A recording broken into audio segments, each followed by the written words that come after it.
आज की वीडियो अत्याचारी। सुबह के 8 बज रहे थे। पड़ोस में रहने वाला वर्मा जी घर पर आए तो चाय पीते हुए बातों का सिलसिला चल निकला। इतने में घर की बहू साक्षी तैयार होकर अपने दोनों बच्चों के साथ स्कूल के लिए निकली, जहां वह खुद भी नौकरी करती थी। उसे देखकर वर्मा जी ने कहा, आपकी बहू तो बहुत मेहनती है भाभी जी, पर बेचारी सुबह से शाम तक काम में लगी रहती है। स्कूल, ट्यूशन, फिर घर का भी कितना काम होता है। थोड़ी बहुत आप भी मदद कर दिया करो भाभी जी। बस यह सुना था कि सास कमला जी का मुंह फूल गया, पर उन्होंने उस समय कुछ भी नहीं कहा। वर्मा जी के जाने के बाद घर के बाकी सदस्यों के सामने कमला जी ने तमाशा कर दिया। देखा, सब तरफ बदनामी करते फिर रही है ये मेरी, जैसे हम तो कुछ करते ही नहीं, वह बेचारी और हम अत्याचारी। माँ बस अब सुबह सुबह शुरू मत हो जाओ, कहकर मोहन भी अपनी दुकान के लिए रवाना हो गया। पर कमला जी का मूड दिन भर खराब रहा।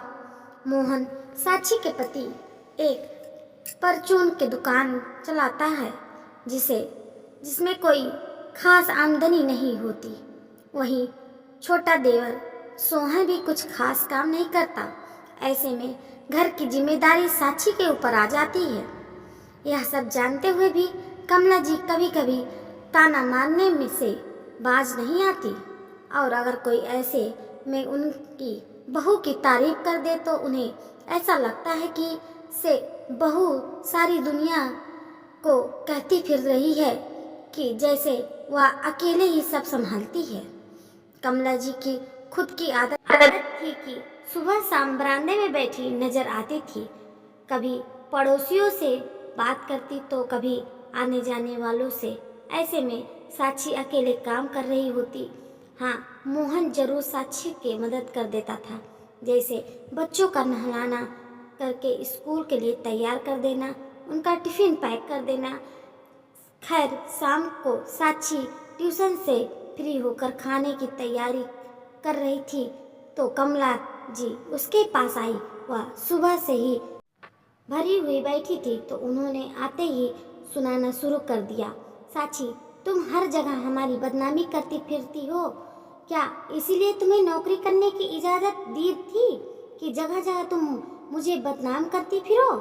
क्या हुआ मम्मी जी, मैंने ऐसा क्या काम कर दिया? साक्षी ने हैरान से पूछा। उसका सवाल सुनकर कमला जी तांज करते हुए बोली, ओहो, कितनी भोली बन रही हो, जैसे कुछ पता ही नहीं। सब तरफ बुराई करती फिरती हो कि सारा घर का काम तुम अकेली करती हो। हम तो जैसे तुम्हारे साथ कुछ करते ही नहीं। सबके सामने खुद को बेचारी साबित करने में लगी हुई हो। अगर यूं ही बदनामी कर छोड़ो, घर बैठो। मैं क्यों आप लोगों की बदनामी करूंगी? भला आपने ही घर का बदनाम करके मुझे क्या मिलेगा? साक्षी ने सफाई दी, मुझे क्या पता।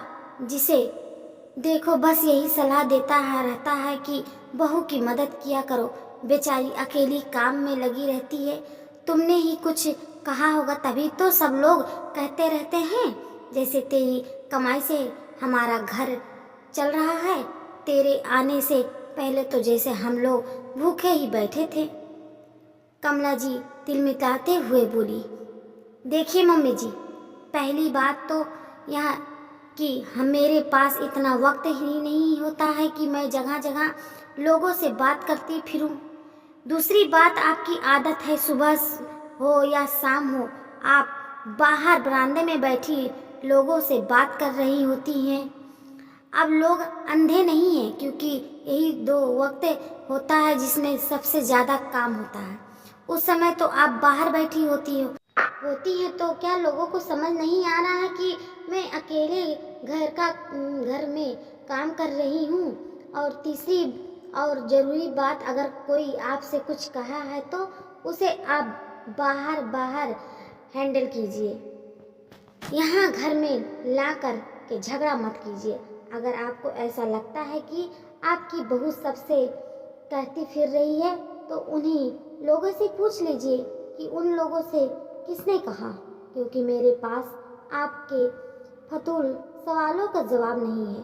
और रही बात घर चलाने की, तो मैंने तो कभी नहीं कहा, तो आपने ख्याल तिरतिरा अपने पास ही रखिए, क्योंकि बैठे बैठे आप अपने ख्याली तिरतिरों को उड़ाएंगी ना तो आपके सिर पर ही आकर बैठेगा। साक्षी की बात सुनकर सासू माँ को समझ में आ गया कि अब यह सुनने वाली नहीं, तो वह किचन से बाहर आ गई, पर बड़बड़ाना भी अभी जारी था। हमने तो कभी भी किसी का कुछ नहीं बिगाड़ा। लोगों को और कोई काम नहीं है। पता नहीं कौन हमारे घर के बारे में अफवाह फैला रहा है।